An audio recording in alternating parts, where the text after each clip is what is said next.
Well, hello. Sorry for the lateness of this review, but here it goes. Fairy Tail Episode 224 Review. The Place You Came To. Now, while Fairy Tail and Sabretooth explore the newly surfaced island, the two guilds are attacked by a giant sea serpent that has been caught on the island since it rose from the sea. The serpent then traps Natsu, Lucy, and Happy and Kimo in the ruins that are on the island, while everyone else attempts to um, fight the beast, but end up succumbing to some mysterious virus. Inside are some glyphs that Lucy attempts to decipher, and after deciphering them, she discovers that Kimo is actually a guardian deity that protects those on this island from the virus. Kimo grows into a giant and defeats the serpent alongside Natsu. Because they fight side by side because they both use flames.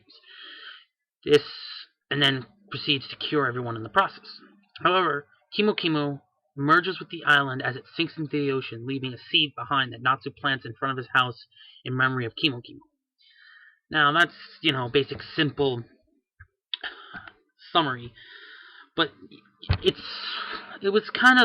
only maybe slightly improves upon the last episode, because it kind of makes a lot of that dumb stuff actually important, somewhat important, because they, say, hey, look, this thing that we saw at this guild, well, it's related to this, and the thing that happened to this guild was also related to this, and, of course, it was kind of a really drawn out scene of, switching between Lucy trying to decipher the glyphs while everyone outside is fighting the beast, and everyone's slowly succumbing to some virus.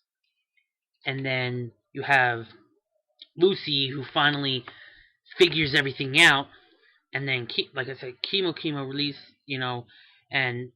this green mist, which is what apparently removes the virus, and they simply, destroy the sea serpent, and have some type of quote unquote, I guess, sad, ending with Kimo having to merge with the island and only being able to leave behind a seed.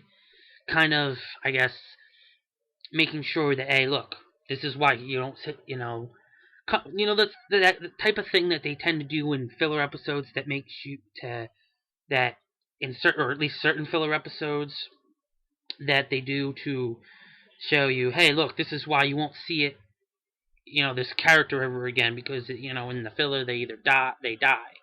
They tend to kill off filler characters very easily, because then that way they don't need to show up in the canon, because they're not canon. Or the character for one reason or another, disappears on a journey that a journey that is so long that they'll never be seen again. Stuff like that, to give an excuse as to why you'll never see them again. And then you have that whole somewhat, nice scene of, seeing that Natsu planted the seed of Kimo's seed outside their house, but what comes of it, nobody really knows. But doesn't matter, because it's filler. The episode was okay. However, the preview for next week's episode got me hyped as shit, because next week's episode, the title Lightning Man didn't mean much to me, but only now do I make sense. This is a filler episode. If you're a fan of Fairy Tail, this is a filler episode for you. It's a Loxus and Thunder Legion focused episode. That's right. Someone someone else besides the main members of Fairy Tail are actually going to get a focused episode, so I'm definitely looking forward to that episode next week. So, and you guys should too. So, okay episode this week. The 2-part, I guess, filler arc type thing was okay overall. But I just can't wait for next week's episode. We get a Loxus focus, which we need to, especially if any of you guys listening to the review or also read the manga and know how important Loxus is most likely going to be, or at least is theorized to be, his importance in the rest of this series. So I hope you guys enjoyed the review, and see you guys next week.